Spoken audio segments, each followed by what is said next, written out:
Amigos, y como dijo Gerson al inicio de nuestra reunión, el mensaje de hoy se trata todo acerca de el amor, de esa empatía, de ese cariño por nuestra ciudad, por la Ciudad de México. Y imagínate, en cada campus estamos hablando del mismo tema, enfocado en esa empatía, en ese corazón, en ese amor, en esas ganas de impactar nuestra ciudad. Y como te decía hace poco, tu generosidad, mi generosidad, mis actos de servicio, nuestros actos de servicio están haciendo la diferencia en niños, jóvenes y adultos. Me encantó escuchar en Monterrey que tenían 9 años aportando y teniendo esa alianza con esa organización. Imagínate, durante 9 años impulsando, siendo una cuota aparte, siendo un gran, digamos, un lugar de reposo para esa organización, para que sigan haciendo el gran trabajo que están haciendo, y además movilizando cientos de personas cada año para que puedan llegar y servir, sonreír, abrazar y traer esa esperanza y ese gran mensaje a las diferentes poblaciones que podemos impactar a través de la fundación. Y hay algo más que nos encanta reconocer y que nos apasiona, ¿sabes? Porque es una visión muy amplia, es una visión bastante quizás como inalcanzable o muy grande, y nosotros lo decimos de esta manera: queremos cambiarle la cara a la iglesia. Queremos cambiarle la cara a la iglesia. Y cuando decimos iglesia, decimos en términos general, la iglesia en términos general. ¿Por qué? Porque tú y yo probablemente hemos escuchado historias, o tú mismo has sido parte de esas historias donde tú dices: mira, la iglesia regularmente es conocida por lo que está en contra y no por lo que está a favor. Regularmente cuando veo a la iglesia la veo protestando, la veo enojándose por diferentes cosas de la cultura, de la política, del arte, de la gente misma de la ciudad. Es como un símbolo de enojo regularmente, ¿verdad? De defensa, de estar enojado contra un montón de cosas que pasan en la ciudad. Y nuestro corazón, nuestro deseo, lo que alcanzamos a ver de parte de Jesús para nuestra vida, es ese llamado como su iglesia, es poder más bien que la gente pueda reconocer la iglesia como un ente o un organismo que está a favor de ellos, a favor de su familia, a favor de la ciudad. Y para esto hay que subirle volumen a estos actos de generosidad, hay que subirle volumen a nuestras acciones fuera de estas 4 paredes. Amigos, tú y yo conocemos gente que se ha ido de nuestras iglesias o se ha ido de iglesias por una mala experiencia, justamente porque al llegar allí han escuchado, se han sentido, o la relación que han tenido con personas que son parte de una iglesia, ellos han dicho: no me gusta esto, no quiero ser parte de este movimiento. De hecho, me acuerdo específicamente de mi tiempo en la universidad hace muy poco, ¿ok? Hace muy poco estaba en la universidad y recuerdo claramente que como amigos, el grupo de amigos que tenía, siempre hablábamos acerca de nuestras vacaciones de verano, o qué hiciste el fin de semana. Ya sabes, es una conversación muy, muy casual, muy normal cuando llegabas el lunes a la universidad. Y recuerdo que en una de esas conversaciones que se repetía eventualmente en el año, a mí me tocaba decir obviamente la verdad. Yo crecí en un hogar cristiano, así que fui parte de la iglesia activamente, regularmente desde adolescente, desde niño, adolescente, joven, y aún en la universidad. Y recuerdo decirles: mira, la verdad es que a veces me daba un poquito de pena por lo que ellos fueran a responder. Entonces, no, la verdad es que yo pasé un fin de semana de misiones. ¿Y qué es eso, verdad? Y de misiones en tal lugar, en La Guajira, y fuimos a hablar, a dar un mensaje, o fuimos a pintar, o fuimos a hacer tal y cual cosa. Entonces me escuchaban y me decían: ok, y eso seguía. Y recuerdo un momento que un amigo muy querido me decía: oye, esto es de locos, déjame, con todo respeto, pero realmente esto es de locos. ¿Por qué? Porque yo he ido a la iglesia y no es algo a lo cual yo quiero invertir mi fin de semana ni mis vacaciones, y yo te escucho a ti muy, muy entusiasmado, muy emocionado, pero realmente las veces que me he acercado a la iglesia no he salido inspirado, no me he sentido amado, me sentí más bien juzgado, señalado, y por eso no he ido más. Realmente decidí no ir más a la iglesia porque sentí que no era para mí. Y mira, con todo el dolor en mi corazón, es una historia que uno escucha o que has escuchado probablemente de manera repetida. Y tú dices: oye, si tan solo la gente pudiese darse la oportunidad de acercarse a la iglesia, probablemente a una iglesia diferente a la última que se acercaron, y poder realmente conectarse con su Padre Celestial a través de los ambientes que hacemos. Porque lo que tú y yo sabemos es que así como van marcando retirada de la iglesia, eventualmente se desconectan de su relación con su Padre Celestial. Y eso, amigos, debe tener un sentido de urgencia para nosotros. Es demasiado triste saber que personas que tenían una voluntad, un deseo de acercarse a su Padre Celestial, después de una experiencia decidan dar pasos atrás y se vayan de la iglesia. Y peor aún, terminen su relación con su Padre Celestial. Ahora, si tú no eres de un contexto de iglesia, regularmente primera vez que vienes acá, te invitaron, te prometieron villas y castillos después de esta reunión, espero que te cumplan y gracias por estar aquí con nosotros. Probablemente tú digas, mira, es mi experiencia y me costó mucho decir que sí. De hecho, hemos tenido muchas conversaciones con el equipo que lidera la iglesia y con los diferentes equipos que sirven y decimos, ¿cómo podemos hacer que más personas vengan a nuestra iglesia, a nuestra reunión? Y tú te puedes dar cuenta que hay lugares vacíos, es algo evidente. Y tú dices, lo hacemos con un corazón increíble, lo hacemos con excelencia, lo hacemos con una motivación correcta. Y eventualmente y muy repetidamente escuchamos lo siguiente, es que es un paso muy grande. Para que alguien decida que no es de iglesia, ir a la iglesia es un paso demasiado grande y puede ser algo difícil. Pero ¿qué lo hace grande? ¿Qué lo hace cuesta arriba? La mala fama que de alguna manera tenemos como iglesia. Porque si a ti te invitan a un concierto de alguien famoso, tú puedes tener una percepción inmediata acerca de cómo va a estar ese ambiente. Si te invitan a ver una película que recién salió en el cine, tú puedes inmediatamente tener una percepción muy abierta, muy alegre, muy expectante sobre el cine. Pero ¿qué pasa hoy con la iglesia? Y esto me lleva a la siguiente pregunta, y vamos a estar hablando alrededor de preguntas como estas. Probablemente la gente a nuestro alrededor se ha hecho esta pregunta o se la ha respondido quizás. Mira, realmente ¿para quién es la iglesia? No siento que sea para mí. ¿Para quién es la iglesia? Y quizás tú lo has escuchado en conversaciones y te han dicho, mira, realmente para mí no es la iglesia es para personas como tú.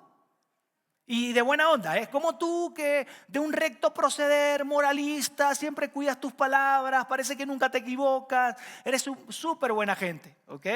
Desde un lugar positivo dices, pero a lo mejor no es para mí. Yo me siento tan lejos y tan fuera, me siento que la iglesia no es para pecadores, sino que la iglesia es para gente bendecida, para gente próspera, para gente sana, fuerte, para gente famosa, pero para mí no. Para alguien quizás como yo que está pasando por un bache de divorcio, por un bache de un problema relacional, estoy pasando por tantos problemas que me queda claro que nadie va a querer compartir conmigo o pensar que la iglesia es para mí. Y mira, hay una pregunta pero mucho más profunda. Y es la siguiente, ¿a favor de quién está la iglesia?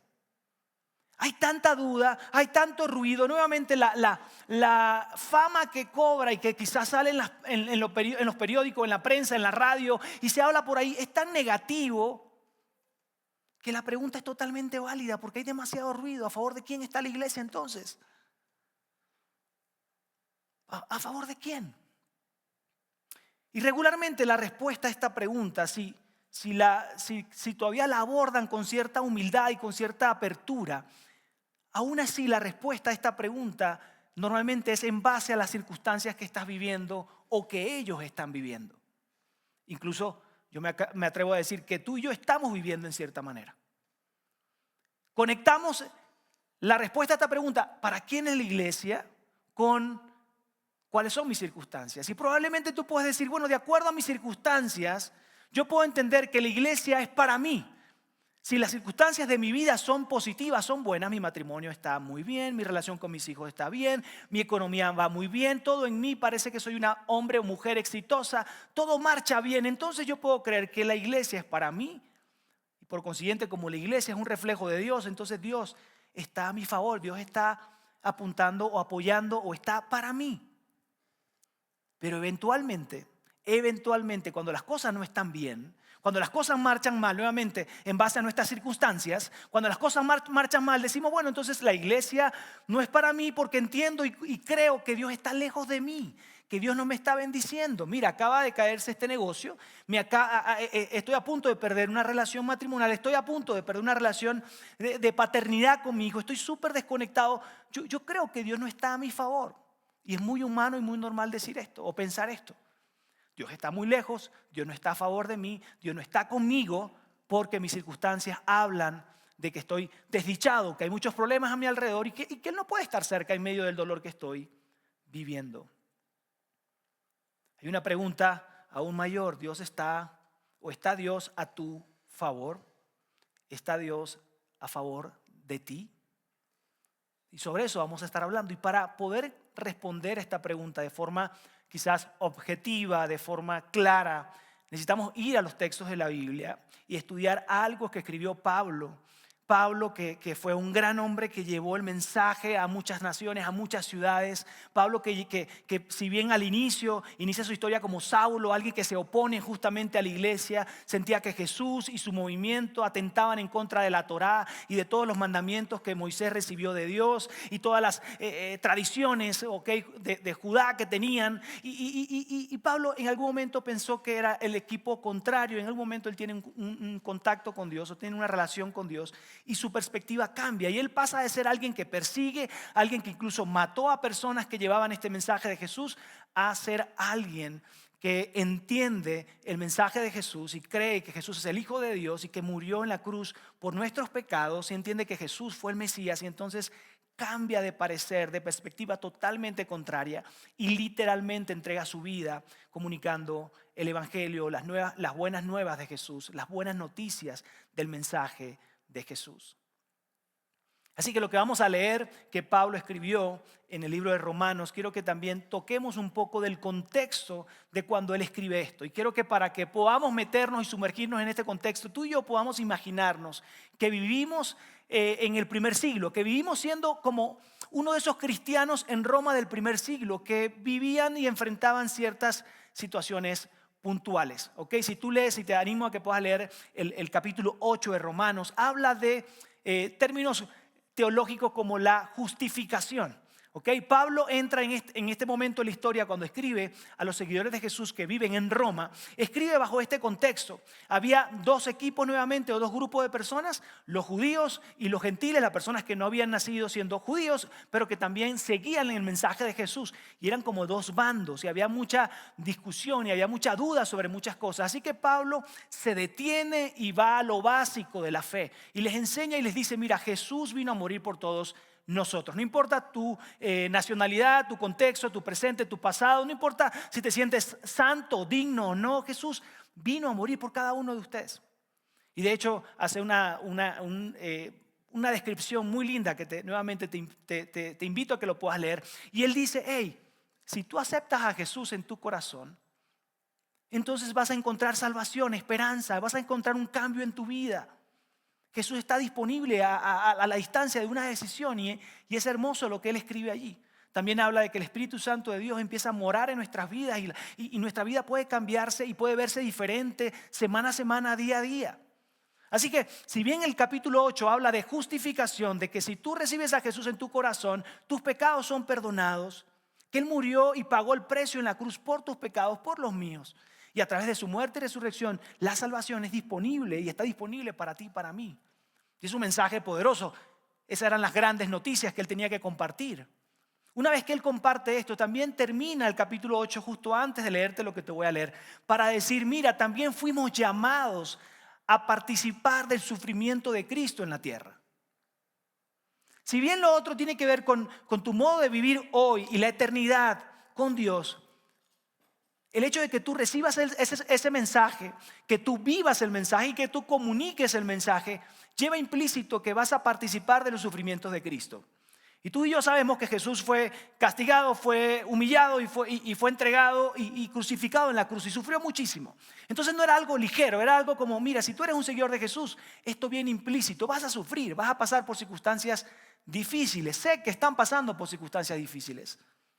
Le está hablando a una audiencia mixta de nuevo, gentiles y judíos, y por aquí se sentían indignos porque ya no eran, porque eran judíos que creían en Jesús como su Mesías, pero habían judíos que no, y por acá eran como traidores a su cultura y a su nación. Entonces no era fácil, entendían el mensaje, o más bien Pablo habla al corazón y a la mente de esas personas. Están sufriendo, tienen tensiones, las cosas no están bien. No solo sufrimiento físico o de vida, sino también la familia y tensiones, y hay un montón de cosas que están pasando. Ahora imagínate, dentro de este contexto, leer lo siguiente que Pablo les escribe a esta audiencia. Les dice lo siguiente: ¿qué pues diremos frente a estas cosas? ¿Qué diremos? ¿Qué debemos hacer frente a las cosas que están sufriendo y viviendo, y frente a lo que les acabo de explicar yo ahora, y que Pablo tomó bastantes versículos, 34 versículos, para hablar acerca de esto? Y les dice a continuación: si Dios es por nosotros, ¿quién contra nosotros? Si Dios es por nosotros, ¿quién contra nosotros? Si Dios está a tu favor, no importa quién esté en contra de ti. Si Dios está del lado de ti, no importa las circunstancias a tu alrededor. Y quizás alguien le dice: Pablo, ¿por qué estás tan seguro de esto que me estás diciendo? Y Pablo continúa con lo siguiente: el que no escatimó ni a su propio Hijo, sino que lo entregó por todos nosotros, ¿cómo no nos dará también con Él todas las cosas? Quiere decir, Dios pagó el más alto precio, envió a su Hijo Jesús a morir en la cruz, envió a su único Hijo por amor a cada uno de ustedes. Por eso estoy seguro que si tú puedes abrazar tu relación con Jesús y Jesús está a tu favor, no hay nada que pueda detenerte. No hay nada suficientemente grande o circunstancias suficientemente grande o profunda o difícil que de alguna manera te separe del poder del amor de Dios en tu vida. La prueba innegable de que Dios está a tu favor es que Dios envió a Jesús a morir por ti, es que envió a su único Hijo a ser entregado por ti y por mí. Y quizás tú leíste ahorita la palabra o hablamos de personas que son pecadoras, que es un término que vas a leer constantemente en ese capítulo. Y tú dices, Ulises, ¿podemos movernos de la palabra pecadores o pecadoras a otro término más suave, más ligero, como alguien que se equivoca?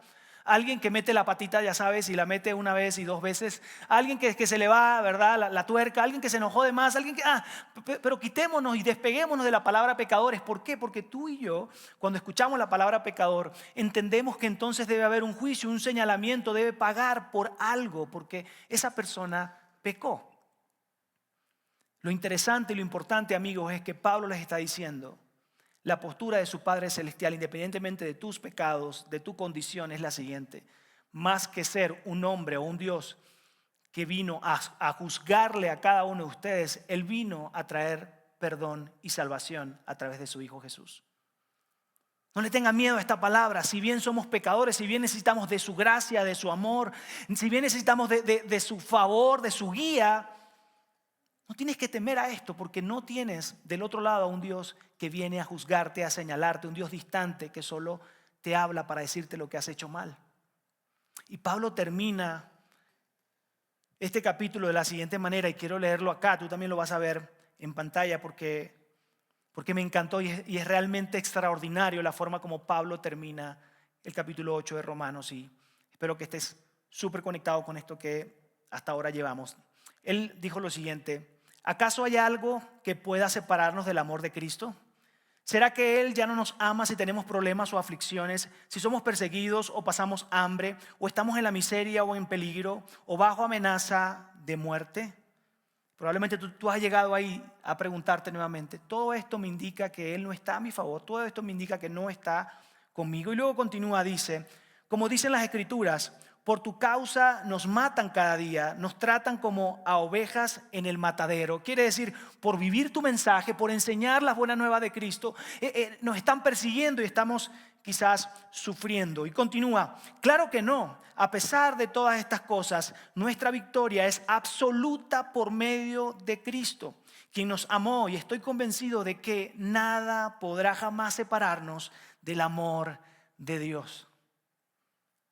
Tus circunstancias, mis circunstancias, no definen el amor del Padre Celestial hacia ti y hacia mí. Y sigue con una lista más larga de circunstancias. Dice: ni la muerte ni la vida, ni ángeles ni demonios, ni nuestros temores de hoy, ni nuestras preocupaciones de mañana, ni siquiera los poderes del infierno pueden separarnos del amor de Dios. Hasta ahora pon en mente eso que ha dado vuelta en tu mente, en tu cabeza, en tus pensamientos, semana a semana, mes a mes, que te hace pensar que Dios no está cerca de ti o que Dios no está a tu favor. Probablemente es esa circunstancia por la cual estás sufriendo semana a semana, esa oración no contestada o esa circunstancia que parece que va empeorando. Ponla en mente y recuerda que nada podrá separarte del amor de Dios. La circunstancia madura que estés viviendo no habla de que Dios te ha dado la espalda. Dios está allí y Él te ama. Y continúa: Ningún poder en las alturas ni en las profundidades. De hecho, nada en toda la creación podrá jamás separarnos del amor de Dios que está revelado en Cristo Jesús, nuestro Señor. Me encanta porque esta promesa de que Dios está con nosotros está fundamentada en el acto de Jesús en la cruz del Calvario. Está fundamentada en esa ofrenda que hizo Dios al entregar su Hijo para pagar por nuestros pecados. Está respaldada por ese gran acto de amor de Jesús en la cruz. Y esto es impresionante. Imagínate que más personas puedan conocer acerca de esto. Imagínate que tú y yo podamos vivir el cristianismo y nuestra relación con Dios de esta manera. Porque lo que significa esto que Pablo acaba de decir en 2 líneas es lo siguiente, amigos, y es muy poderoso. Dios te ama. Dios te ama, Dios te ama, Dios me ama y Dios está a mi favor. Dios va delante de ti como poderoso gigante. Dios quiere que tú y yo podamos ir hacia adelante y podamos tener éxito en la vida. Dios quiere y nos protege y Dios va delante de nosotros. Hay alguien que necesitaba escuchar eso. Dios te ama. No lo midas. No lo evalúes conforme a tus circunstancias. Dios te ama y Dios está a tu favor. Dios quiere lo mejor para ti, para tus relaciones, para esa situación que estás pasando por un momento difícil el día de hoy. Y lo padre de esto, amigos, es que no depende de qué tan bien te portes esta semana o la siguiente.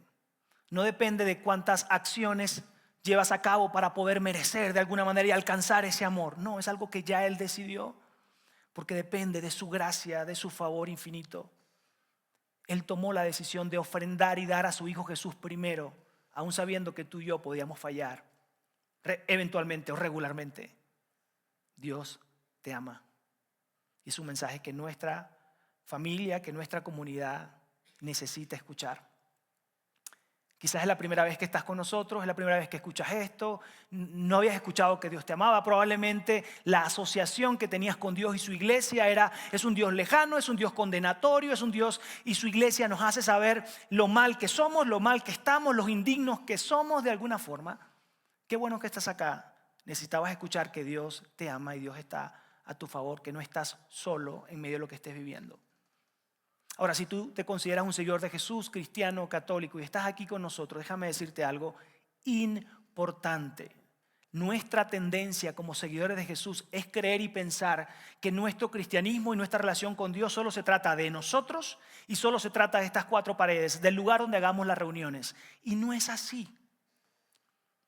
El llamado que tenemos como seguidores de Jesús, si te consideras un seguidor de Jesús, es que seamos la iglesia en todo tiempo. Es que seamos la iglesia de Jesús en la preparatoria, en la universidad, en tu trabajo, con tus vecinos, con tu suegro, con tu suegra, la noche de la cena de Navidad. Vamos, en todo momento somos llamados a ser la iglesia.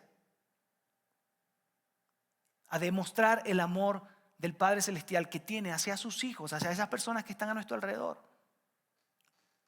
Nuestro llamado es ver por nuestra comunidad. Nuestro llamado es hacerles saber a la cantidad de personas, a la mayor cantidad de personas que podamos, que Dios les ama y está a su favor. Y mira, hay un ejemplo extraordinario, increíble en la Biblia, más al Antiguo Testamento, en el Antiguo Testamento, en el libro de Jeremías. Y me encanta esto que te voy a leer. Jeremías fue uno de los profetas, quiere decir una de las personas que Dios eligió para hablar a través de él a su pueblo, al antiguo pueblo de Israel. Y en ese periodo que Jeremías está fungiendo, trabajando como ese vocero de lo que Dios le hablaba, quiere decir, tenía su oración, su conversación con Dios y Dios le decía, habla y dile esto a mi pueblo. Y ese era su trabajo, iba y venía. A veces eran buenas noticias, a veces eran noticias no tan buenas, eran difíciles, eran regaños. Y era una tarea difícil. De hecho, muchos de ellos tenían el miedo de ser sentenciados o matados por un pueblo cuando no les gustaba lo que Dios les decía a través de él. Aunque era una persona muy respetada, por supuesto, algunos que otros reyes intentaron matar al profeta de Dios en su momento. En el contexto en el cual él está escribiendo y él va a hablar en nombre de Dios a su pueblo, al antiguo pueblo de Israel. Esto es lo que está pasando. Ellos están en Babilonia exiliados, están como esclavos fuera de Jerusalén. Jerusalén era y fue esa tierra prometida que Dios prometió desde de los tiempos de Moisés al antiguo Israel, y pudieron estar en la tierra prometida, pudieron gozar de estar en la tierra prometida. Tuvieron reyes como David, como Salomón, increíbles, que les ayudó a poder palpar la misericordia, la gracia y la bondad de Dios a través de todo lo que vivieron. Pero después vinieron reyes que lo hicieron mal y lo embarraron y pecaron, iban en contra de lo que Dios le decía, le daban la espalda a Dios literalmente. Y entonces, producto de ese mal liderazgo y de las acciones del pueblo, terminaron siendo esclavos, ocupados, y de hecho Jerusalén deshabitada y ellos siendo esclavos en Babilonia. Y en este contexto, en un contexto de 70 años de esclavitud, donde algunos murieron con la esperanza de regresar a Jerusalén y no lo pudieron ver. Otros lo contaron y pudieron llegar ahí. En este contexto, Dios le dice algo poderoso a Jeremías que me encanta pensar y creer que es algo que tú y yo podemos abrazar hoy en día en nuestra ciudad, en la hermosa ciudad de México. Mira lo que les dice.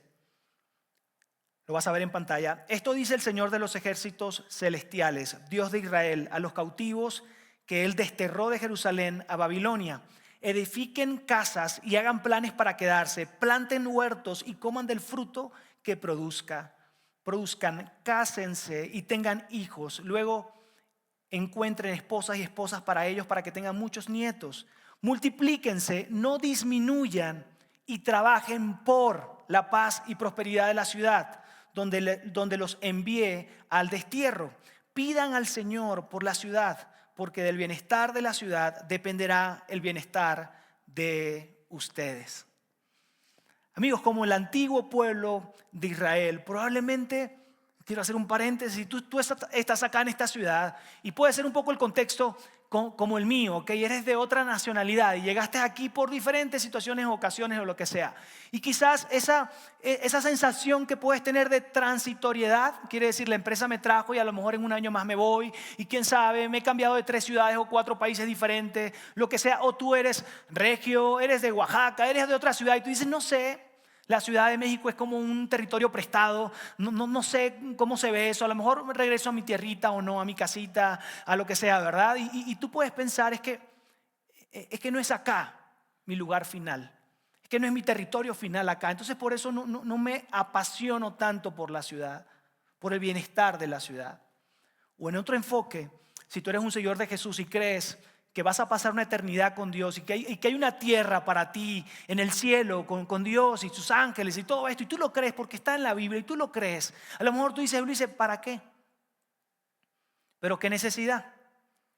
¿Para qué tantos problemas? ¿Para qué me meto en los problemas de la ciudad? ¿Para qué me pongo a ayudar o a apasionarme por hacer la diferencia en mi ciudad? Si en algún momento hay un cielo para mí, hay un lugar donde no voy a sufrir más, entonces mejor me quedo tranquilo.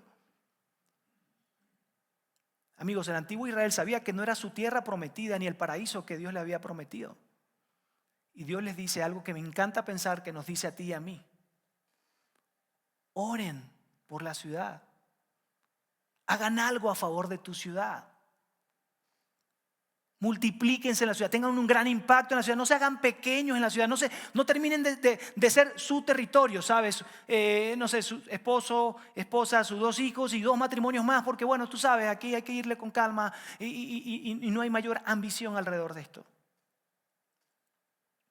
Si tú y yo aceptamos que Dios nos ama y que Dios está a favor de nosotros, tenemos el privilegio y la responsabilidad de compartir este mensaje a toda la gente que podamos.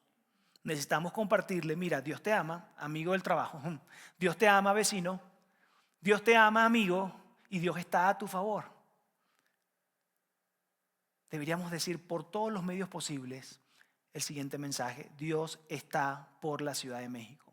Independientemente de tan oscuro que se sienta, que tan difícil se vea el escenario político, cultural, social o socioeconómico, el arte en qué lugar esté, tú y yo estamos llamados a compartir este mensaje. Dios está a favor de esta ciudad. Porque en la medida, en la dimensión que oramos y hacemos todo lo posible para bendición de nuestra ciudad, de nuestras comunidades, en esa medida también nuestros hijos y nosotros seremos bendecidos. Será la ciudad donde nuestros hijos crezcan o la siguiente generación van a crecer. Yo me atrevo a decir, la ciudad no necesita más personas que le expliquen acerca de Jesús y se queden ahí. Nuestra ciudad, nuestra comunidad necesitan personas que amen como Jesús lo hizo. Nuestras comunidades, nuestras familias, nuestros lugares de trabajo necesitan urgentemente que nosotros seamos como la iglesia primitiva que daba, que servía, que amaba, que abrazaba. Yo me atrevo a decirte esto: cada persona que está a tu alrededor, que tú conoces, aunque no lo refleje, necesita un abrazo.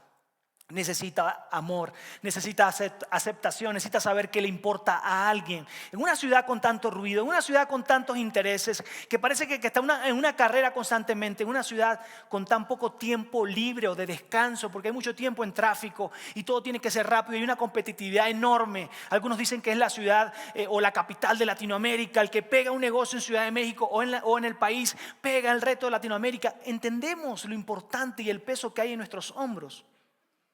Hace poco estaba en un retiro, les había comentado por ahí, en otro país había gente de todo el mundo. Y cuando le explicábamos y decíamos, no, mira, somos de la iglesia Vida Íntegra, y decía, mira, él es el pastor de la Ciudad de México, volteaban a ver así. Ah, ok, claro, en diferentes idiomas. Muchos no los entendía yo, obviamente. Pero veías sus ojos y era como, ah, ok. Y yo cada vez sentía más peso en mis hombros, ¿verdad?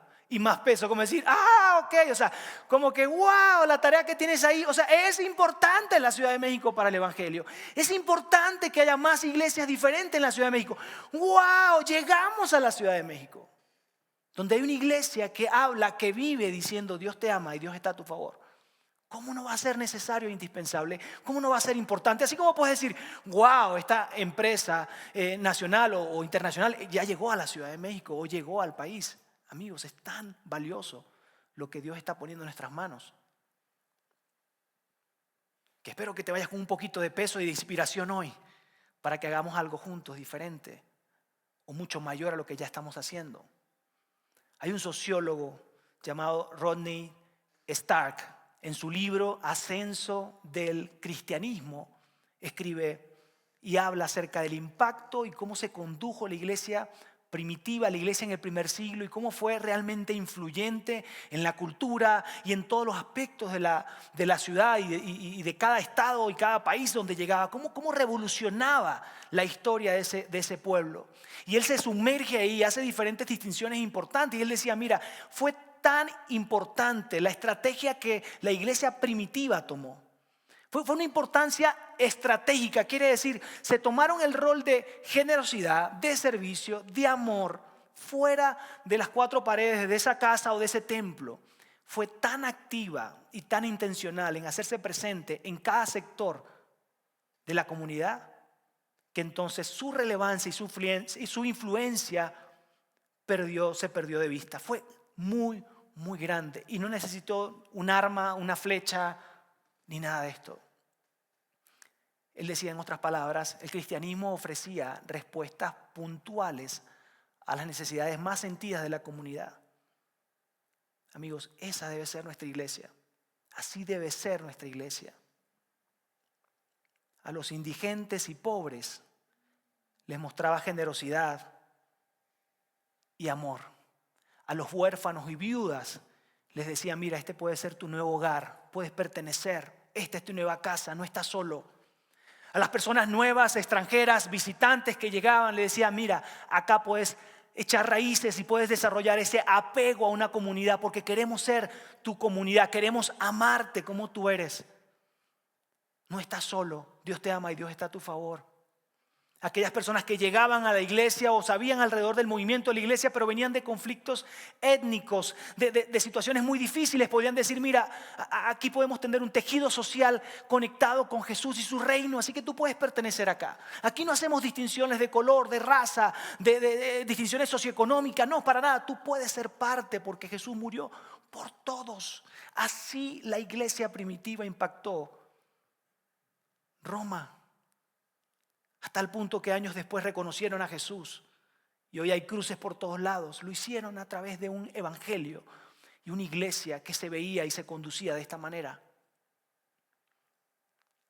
Quizá la pregunta que debemos hacernos es, Ulises, ¿cómo podemos llegar a ser esa iglesia? ¿Cómo podemos expresarnos y ser cada vez más como esa iglesia primitiva?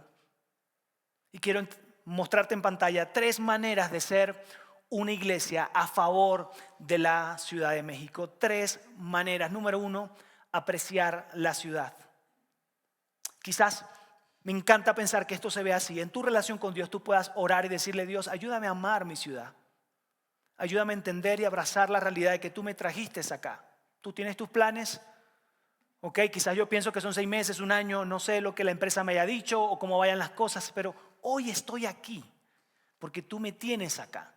Ayúdame a amar esta ciudad. Ayúdame, si es posible, que todo es posible. Ayúdame a amar o saber entender el tráfico de esta ciudad. Ayúdame a amar el mix que hay de cultura en esta ciudad. Es de todo, ¿verdad? Hay cabellos verdes, cabellos rojos, hay cabellos cortos, cabellos largos. Hay de todo, matices, colores. Ayúdame a amar la diversidad. Ayúdame a armar la riqueza de esta ciudad desde el punto de vista social, personal. Y ya sabes, se distancia un poco de ese amor romántico, de, sí, yo lo amo, paz y amor, ¿sabes? Paz y amor. No, se distancia de eso. Es un amor intencional, es un amor que decide y acciona semana a semana, mes a mes, a favor y en beneficio de otras personas. Es un amor que se mantiene aun cuando eso cultural, eso político, eso artístico que se está presentando, esa filosofía de vida que se está llevando con banderas en la calle, no vaya y no conecte con tu cultura o tu creencia o lo que Dios dice en los textos de la Biblia. Tú puedes decir, yo he decidido amar. ¿Qué puedo hacer para hacerle saber a esas personas que Dios les ama? Dios, tú me trajiste hasta acá y yo quiero hacer tu voluntad acá. Ayúdame a amar a mi ciudad y ayúdame a actuar intencionalmente a favor de esta ciudad. Recuerden, en la medida que la ciudad sea bendecida, tú, tu familia y nuestra comunidad será bendecida. Número 2, vivir de manera contracultural. Vivir de manera contracultural. Si bien el amor al prójimo es algo que vemos presente y que hemos hablado mucho acerca de esto, de hecho, diferentes corrientes hablan acerca de amar al prójimo y está bien, a veces hasta se nos hace fácil amarlo. Quizás amamos a través de dar tiempo, de dar recursos, de apoyar a alguien, de darle el primer lugar. En estos días venía de copiloto con alguien en la Ciudad de México, en la mera Ciudad de México, ahí, papá, y entonces le da paso a uno, y ya el segundo, y luego se mete y dice, no, pero ¿qué le cree? No, hay que darle. Entonces, no, sí, claro, se vale también, ¿verdad? Está siendo generoso con 1 o 2 carros, ya si nos quedamos aquí, llegamos mañana. Entonces, todo eso está en juego en nuestra ciudad, yo lo sé. Pero en medio de la manera de vivir de nuestra ciudad y de cómo se conduce nuestra ciudad y de todo lo que se habla de nuestra ciudad, ¿cómo podemos vivir de forma contracultural? De la siguiente manera, podemos amar al prójimo y eso puede llegar a ser fácil, pero es un llamado aún más elevado y es el siguiente: mantén tu fe y tus convicciones fuertemente arraigadas en tu corazón.